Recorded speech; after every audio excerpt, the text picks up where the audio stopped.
going on Real Ones today. Assassin's Creed Shadows come out, released. Japan-based Assassin's Creed, first Black Samurai. Wasn't a samurai, but we're gonna get into that.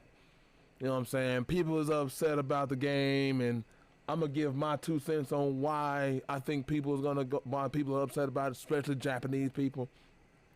And I'm also gonna go over an article. So this is gonna be a pretty long video. I'm gonna go over an article that's really explains the Yaskue situation. Really explains it. Thank y'all for joining. Go ahead and hit the like button, share the video, comment down below what y'all think of what's going on. What's y'all 2 cents? You feel me? What y'all think about the game and the trailer and whatnot. So, let me stop my rambling. Let's get into this trailer. I have not seen this.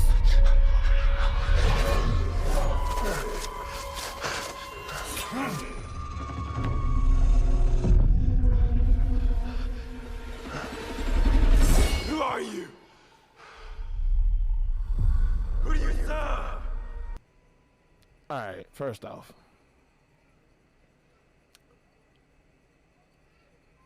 does he not have a sheath? Does he not have a sheath? You know what I'm saying? It looks like he's just carrying that katana. You know what I'm saying? Just unsheathed like that on his hip. That's dangerous as fuck. What the fuck? Nah, dog, you don't do that. Secondly, why is the trailer not in Japanese? Just kind of strange. Kind of strange.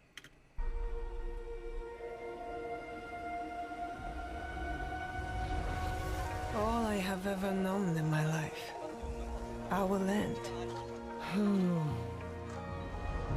our customs, my family, burns in the name of unification. Is it me or does that look like China more than it does Japan? Just, hey, I'm just observing. You know what I'm saying? I may not know what the fuck I'm talking about, but it just looks a little weird to me.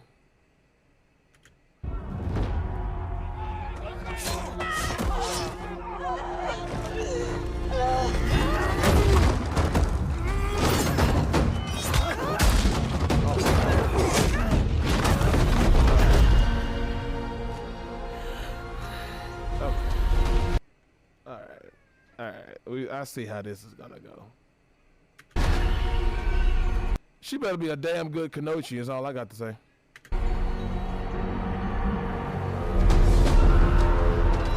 You are still a frog in a well.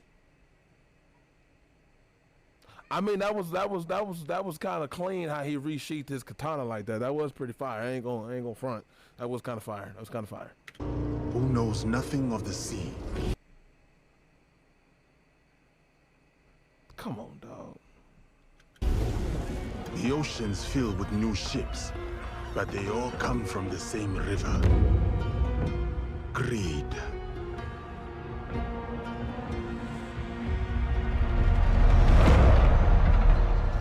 Power.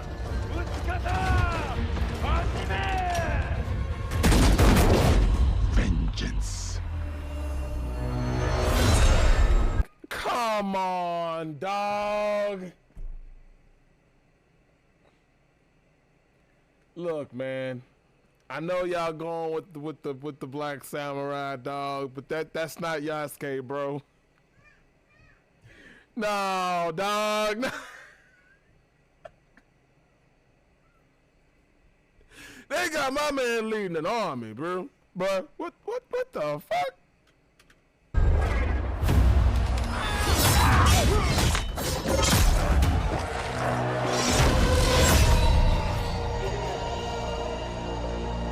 I mean, don't get me wrong. It looks fire. You know what I'm saying? That's not the complaint, though. That's not the complaint, though.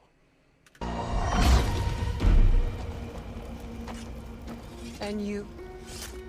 Will you continue down that river?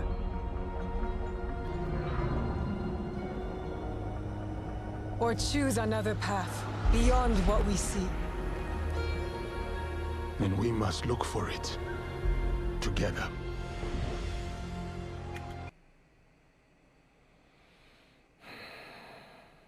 Look, man, if y'all make this to be out to be a pretty good love story, all right, cool, whatever. But look, man, why? This could have been somebody else.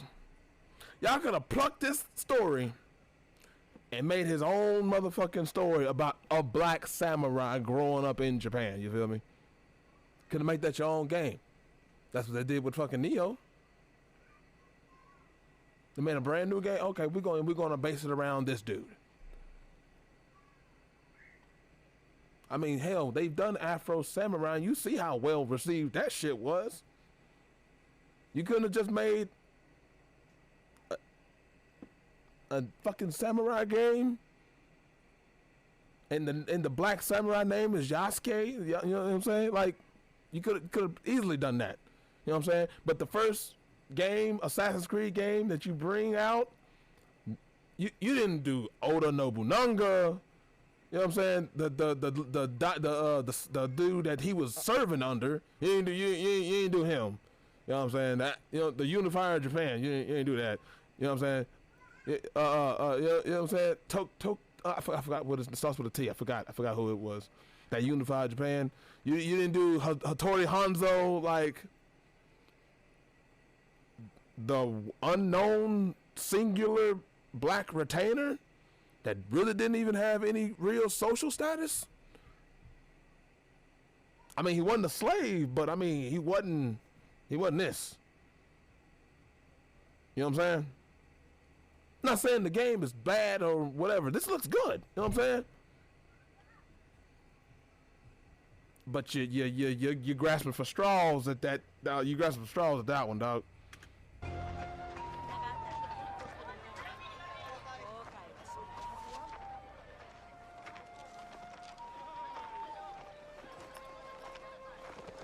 We must learn to trust, rebuild. And follow the blade.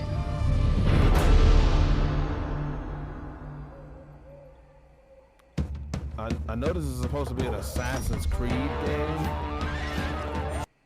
I know this is supposed to be an Assassin's Creed game, right? They're assassins. Supposed to be.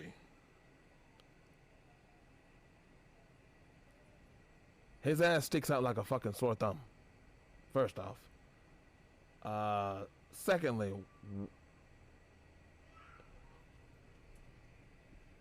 why couldn't he have been a black ninja?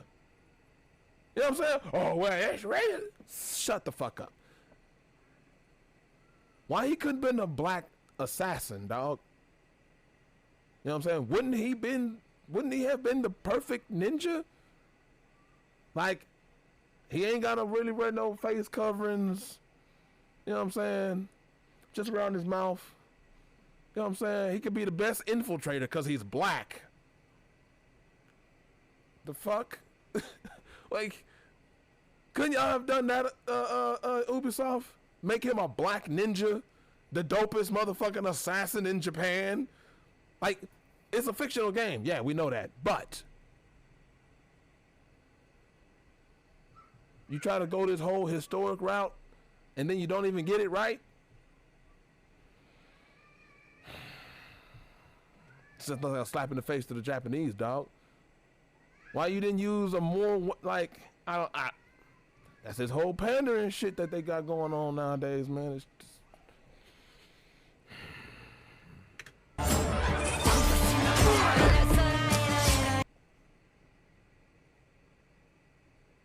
Really?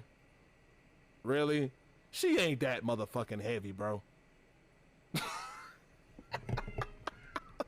Fuck.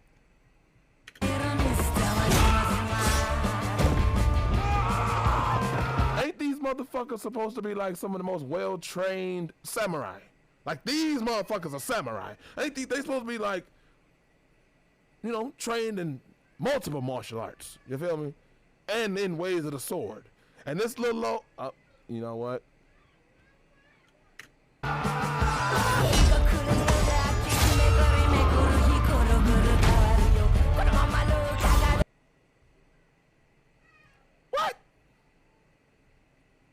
come on, bruh.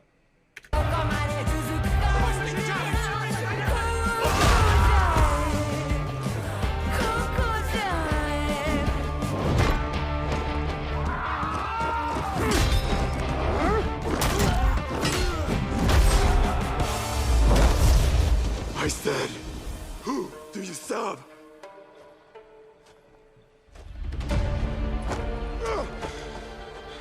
We are the shadows.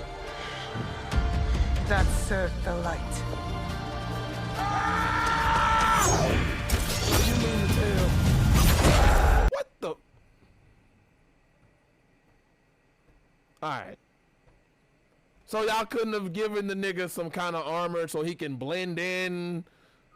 You know what I'm saying? This nigga got this big old ox helmet on, samurai fucking headgear on. Like he can, like, you supposed to be in the shadows. You supposed to be stealthy. This man got the biggest motherfucking, just broadest showboating ass armor, dog. Oh, they'll never know. They'll never see us. What? Ubisoft, what the fuck are y'all doing? What the fuck are y'all doing? My criticism ain't even with her. She fits. I mean, they should have had her looking like a kunoichi more, but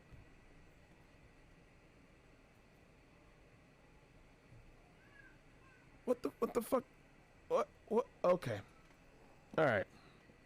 So, Assassin's Creed Shadows. That's the trailer. I mean, it looks good. You feel me? The trailer looks good. You know what I'm saying? Hope some of that combat's in the game. You feel me? But that's not who Yaskue was. First off. Second off, why y'all ain't got him with some, they're supposed, like, why you ain't got him with no armor on that makes sense? You know what I'm saying? But we finna get into some of these criticisms.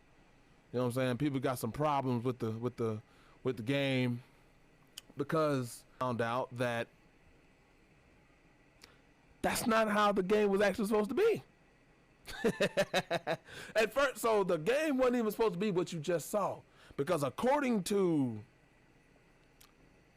Infinite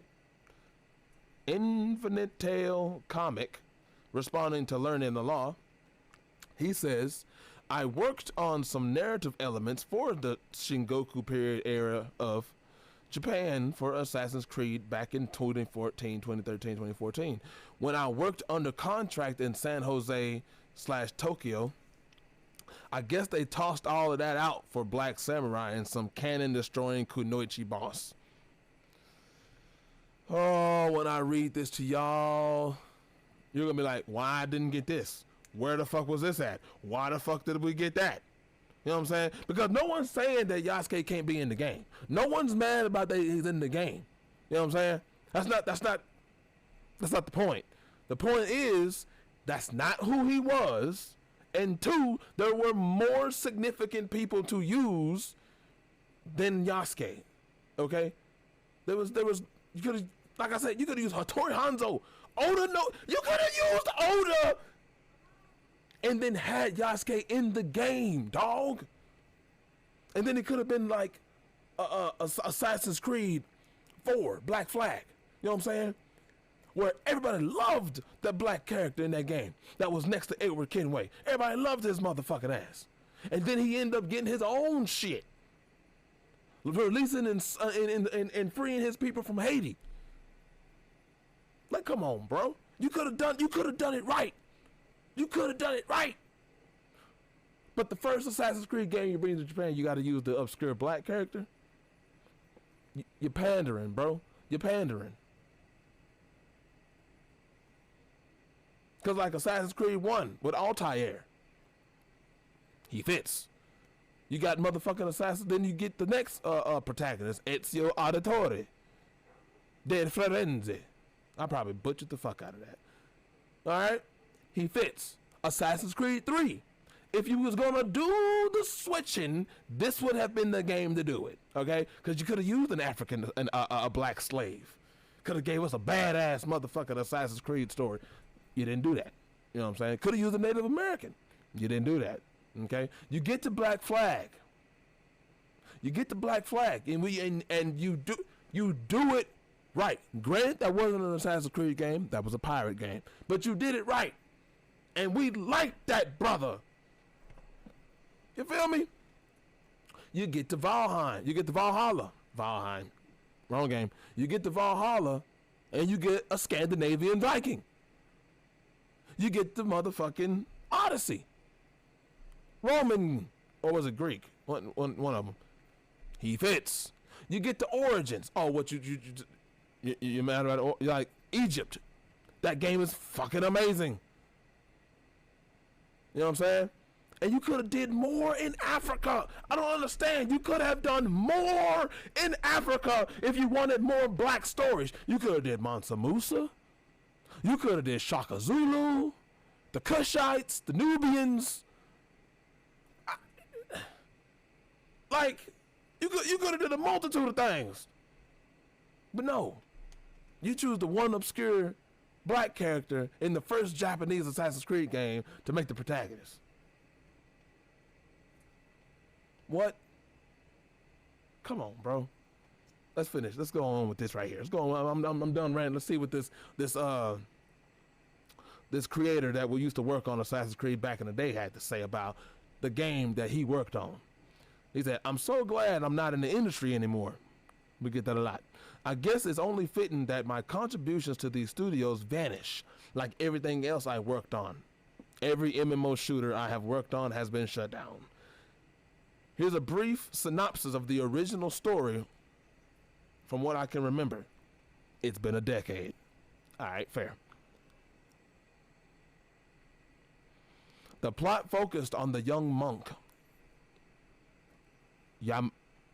Yamauchi Taka." Probably butchered that, but I got it close.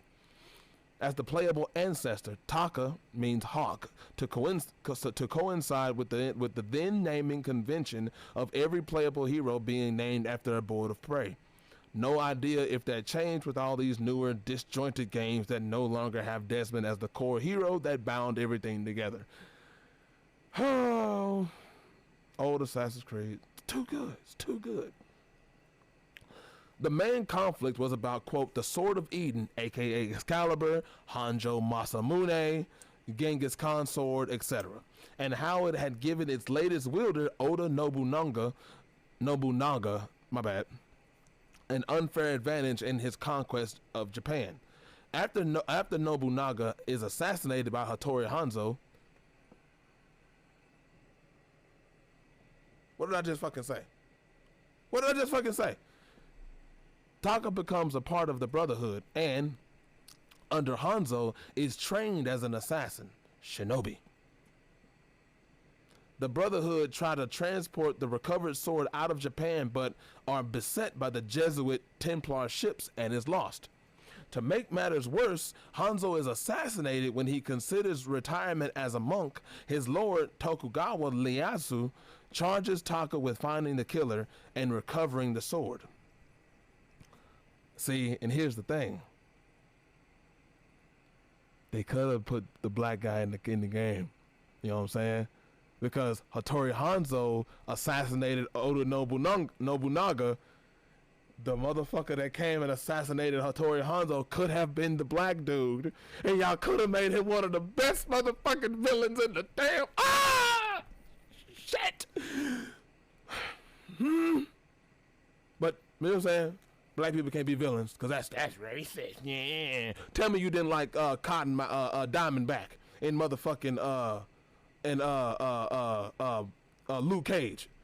Tell me you didn't like Cottonmouth in Luke Cage. Come on, dog. Come on, dog. We could have he could have been dope as fuck. You know how motherfucking anime do they damn villains, bro. Don't give me that shit. Let's continue. Despite Nobunaga's successor, Toyotomi Hideyoshi, acquiring the sword and going on a rampage that extends into Korea, or pause, put a pin in that. You could have put him in right now. You could have put him in the game right now, and he's trying to stop Hideyoshi from going on the rampage, and he needs some help. And he needs some help to stop him, because this is not what his father would have wanted. And he goes and finds Taka. Yo! You could have done it right. You could have done it right. But no.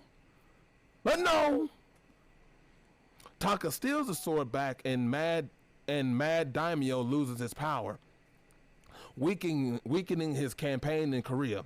Incensed by the theft, Toyotomi believes he was betrayed by the Templars and basically exterminates all Jesuits in Japan, the Templars.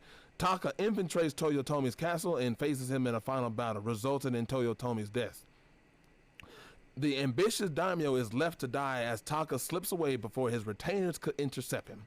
The now seasoned assassin spares Toyotomi's infant heir, knowing the clan has lost its teeth and will eventually wither without Hideyoshi. Ieyasu begins his ambitious power grab, demanding Taka and the Brotherhood give him the sword and help him wipe away, quote, abstergo in Latin, all of his enemies from Japan to fully unite under his clan's banners. Taka and the Brotherhood decline and vanish into the shadows with the sword. Oh well, Black Samurai and Kunoichi it is. What a shame. What a shame indeed. And I think this is some concept art. Look at this. Look at this. Look at this. Broski. But no, we get the Black Samurai and the Kunoichi. Now, this article is by far one of the best articles I have found on Yaskue. That explains it all. All right, like I told you, this is gonna be a long episode. Yaskue, the debunking pseudo historical myths about Black Samurai. Yaskue is an interesting historical figure, but a samurai he was not. All right, I believe this article here is going to try to it brings both sides together. You know what I'm saying? Let's get in this. It's lengthy, but it's good. All right.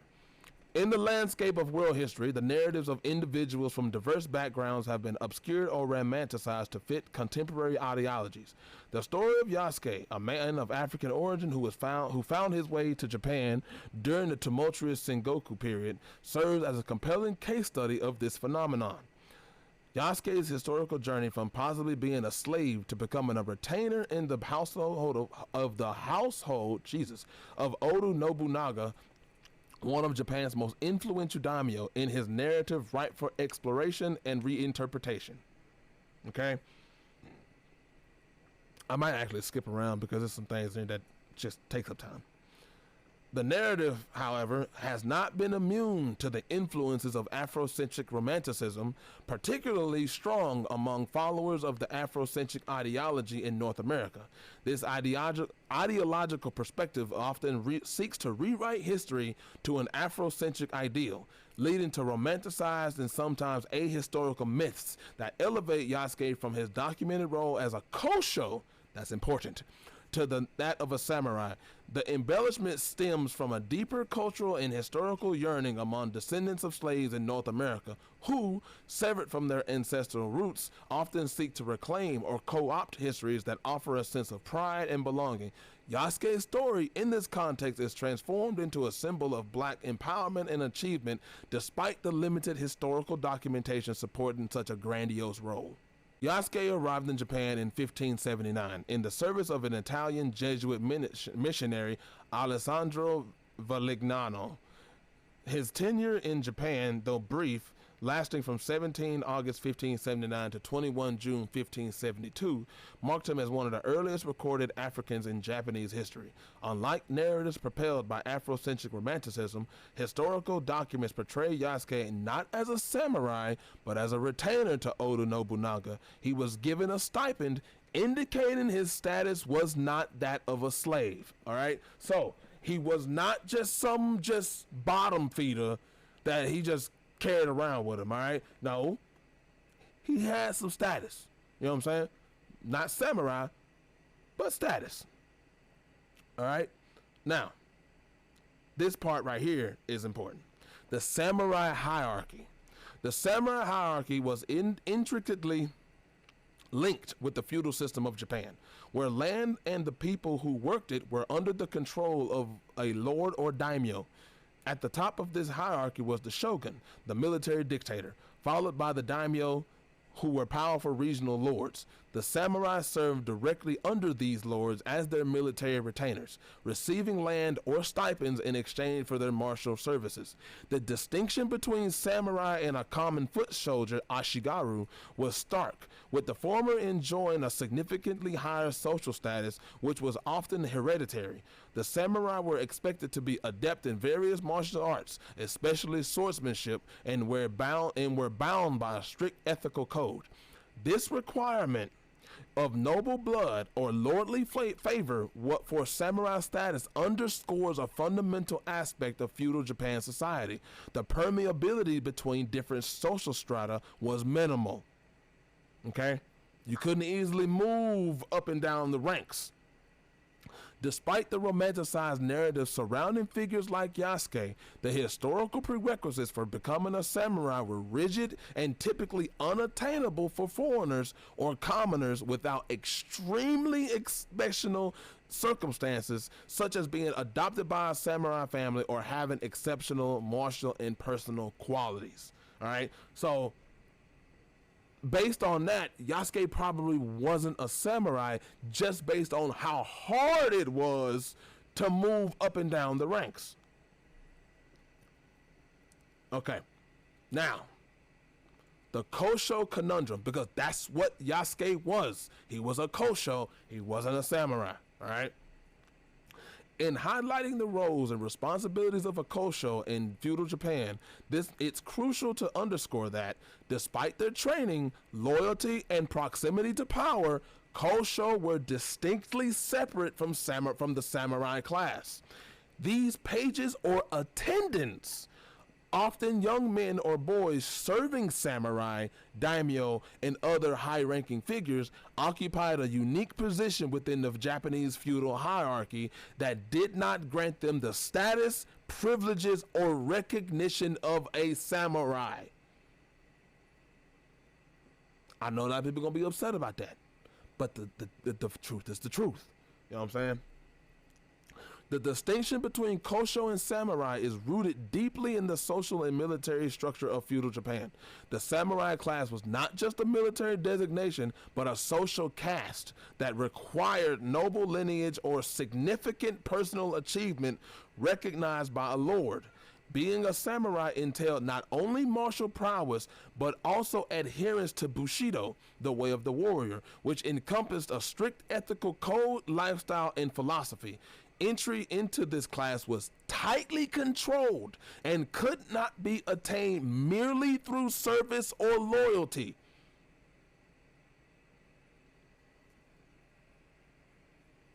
Let's keep going. Let's keep going. In contrast, the role of a Kosho, while embodying aspects of loyalty and martial skill, was primarily that of a servant and personal attendant. You know what I'm saying? He wasn't the samurai that they depicted in Assassin's Creed. He was Oda Nobunaga's right-hand dude. That was his dog. You feel me? Because as we finna keep reading, he wasn't just a regular servant. You know what I'm saying? He was his like #1 bodyguard. That was his dog. You know what I'm saying? Because we're gonna keep reading. He could have treated this dude bad, dog. Like really bad. Their duties, though sometimes involving protection of their master, did not elevate them to the status of a samurai. They did not inherit or acquire the social standing, rights to bear a full range of arms, or the ceremonial honors associated with the samurai class. Moreover, the expectation for a Kosho to potentially act as a human shield in times of danger underscores their role as a protector.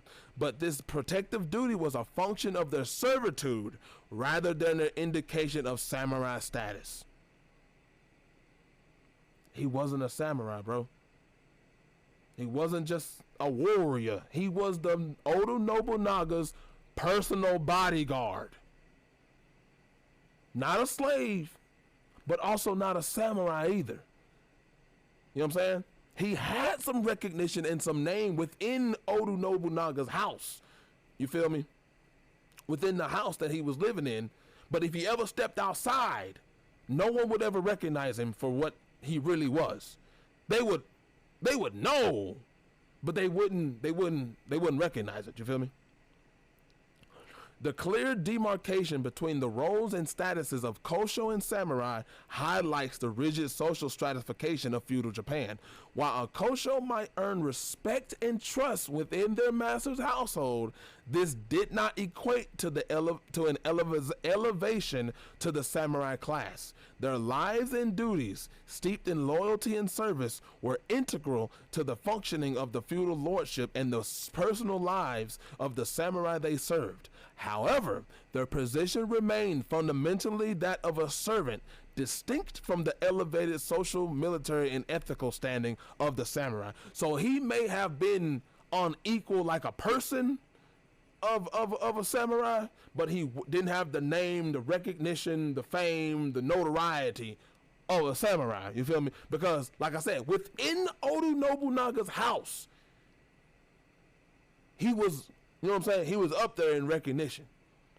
But if he ever stepped outside and a samurai was beside him, nah, dog, you a servant, bro. You not a samurai. And that would have been made a more compelling story of Yasuke than some fake, him being this just badass samurai. No. You could have made a damn good, wholesome, down-to-earth, grounded love story about Yasuke, bro. And the turmoil and the struggles he had to go through.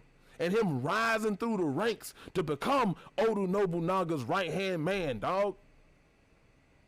But no, you don't want to do that.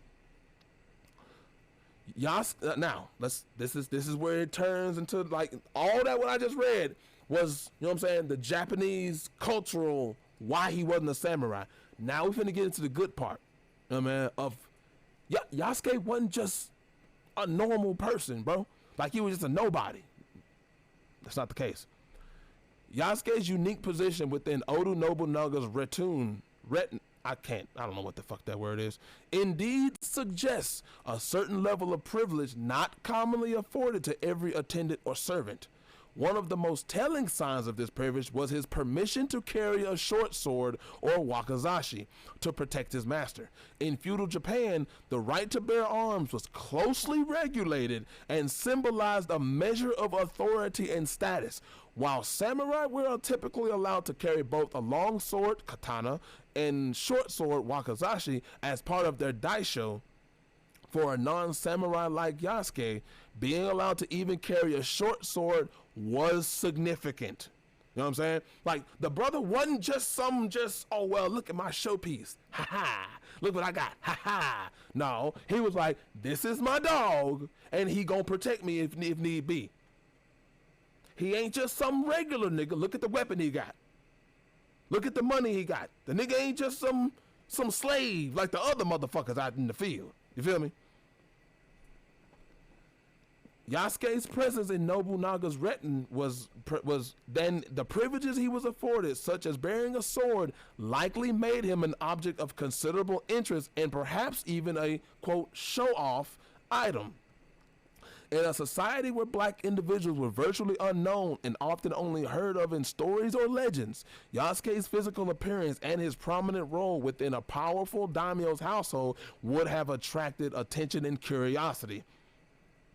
Excuse me. Nobunaga's decision to keep Yasuke close and to grant him certain privileges might have been influenced not so much by any special capabilities or loyalty on Yasuke's part, but rather the novelty and prestige associated with having such a unique figure at his side. You know what I'm saying? Because he could have been like, oh, I'm going to bring him around, show him around and whatnot, and he ain't really going to have no status. But Oda's like, nah, I'm going to give you a sword. I'm going to pay you a little bit. Because if you're going to be my personal bodyguard, you're going to have to know what the fuck you're doing. You're going to have some kind of respect. You feel me? Because he could have treated the nigga like a beast. You know what I'm saying? Could have treated him like how black folk been treated. But no, he handled him. He took care of him. You feel me? He took care of him. Now, this is now after all of that. You know what I'm saying? This is where the romanticism and the stretching of the truth comes into play. The historical record on Yasuke's life in Japan ends somewhat abruptly and with little detail regarding his departure from Japan or damn, I lost my point. Or the later years of his life. Following the tragic Hano-ji incident in 1582, where Oda Nobunaga was betrayed and forced to commit seppuku by one of his own generals, some they didn't get, you know what I'm saying? Akechi Mitsuhide, the fate of Yasuke took a turn. After Nobunaga's death, Yasuke is reported to have fought alongside Nobunaga's forces and was eventually captured by Mitsuhide's soldiers. You know what I'm saying? So the nigga did do some fighting. Wasn't a samurai, but he did some fighting. All right. The account suggests that instead of being killed, Yasuke was taken to the Jesuit monasteries in Kyoto. Mitsuhide reportedly deemed Yasuke as a non-threat, referring to him as a, quote, beast, and not worthy of the same treatment as a Japanese warrior. Thereby killing a person of lowly rank after capture would lead to Mitsuhide's to lose face. Exactly. If he was a samurai of some honor and recognition, they would have made him commit seppuku. But they didn't. Or they would have killed him. But they didn't. Therefore, underscoring again of where his actual status was. The perception spared Yusuke's life, but also underscored the foreigner's precarious position in Japan, outside of the social and military structures that defined Japanese society at the time. Following this, historical traces of Yasuke disappear. There are no detailed records of his leaving Japan or his life afterward. It's possible that Yasuke remained in the Jesuits or may have facilitated his departure from Japan, perhaps returning to India or even Africa. However, any such movements are speculative within the concrete evidence. Look, Yasuke wasn't a samurai, bro. I'm sad to say it. I don't like the fact, you know what I'm saying? I love motherfucking samurai culture, you know what I'm saying? Love motherfucking katanas and shit. When I heard about the whole Yasuke story, I was like, oh, hell yeah. But at the same time, I recognized reality. He wasn't a samurai, but the nigga wasn't just some slave either. So that's the real story of who he was. Now, I know the comments is gonna be live than a motherfucker, but hey, y'all try to keep that shit peaceful, you feel me? I'm gonna see y'all on the next one. It's your boy and I'm signing off. Peace.